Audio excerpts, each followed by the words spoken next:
نازیہ صاحبہ نے فرمایا کہ عاشورہ کے روزے کے بارے میں بتا دیں۔ میرا اس کے اوپر ایک مستقل کلپ ہے جو درسقرآن.com پر شاید اپلوڈ ہو بھی چکا ہوگا، پہلے سے موجود ہے، اب تازہ دوبارہ ہو جائے گا۔ بات یہ ہے کہ 10 محرم کا روزہ سنت ہے اور یہ روزہ رکھنا چاہیے، اور آپ صلی اللہ علیہ وسلم نے ساری زندگی یہ روزہ رکھا ہے۔ بلکہ پہلے تو اس روزے کی اہمیت یہ تھی کہ یہ رمضان سے پہلے یہ روزہ واجب تھا، جب تک رمضان کی فرضیت نہیں آئی تھی، تو رسول اللہ صلی اللہ علیہ وسلم رکھتے تھے۔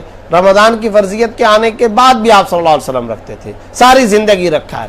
البتہ جس سال آپ صلی اللہ علیہ وسلم کا وصال ہوا، اس وفات اور وصال والے سال سے ایک سال پہلے آپ صلی اللہ علیہ وسلم نے ارشاد فرمایا، 10 محرم کا روزہ رکھا اور فرمایا کہ اگر میں اگلے سال زندہ رہا تو پھر میں اگلے سال 10 محرم کے ساتھ ایک اور دن کا روزہ بھی ملاؤں گا، یعنی 10 کے ساتھ یا تو 9 یا 10 کے ساتھ 11 کا۔ اور وجہ اس کی یہ تھی کہ پتہ چلا یہودی بھی اس دن کو مقدس سمجھتے ہیں اور وہ بھی اس دن روزہ رکھتے ہیں۔ آپ صلی اللہ علیہ وسلم نے فرمایا کہیں یہودیوں کے ساتھ مشابہت نہ ہو جائے۔ یہاں ہمارے لیے قابل غور علمی نقطہ یہ ہے، عبادت کے اندر بھی مشابہت غیروں کے ساتھ کرنے کو آپ صلی اللہ علیہ وسلم نے پسند نہیں کیا، عبادت کے اندر بھی۔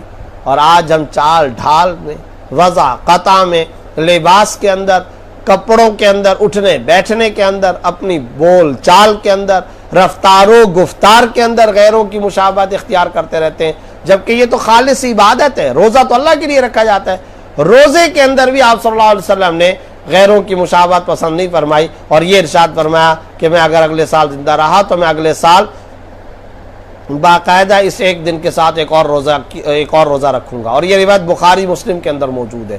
تو حاصل یہ ہے کہ اس کے بعد صحابہ کرام نے یہی کام کیا کہ 2 دن کا روزہ رکھا۔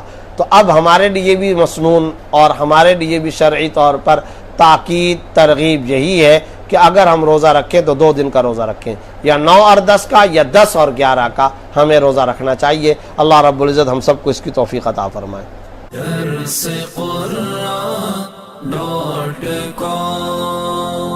www.darsequran.com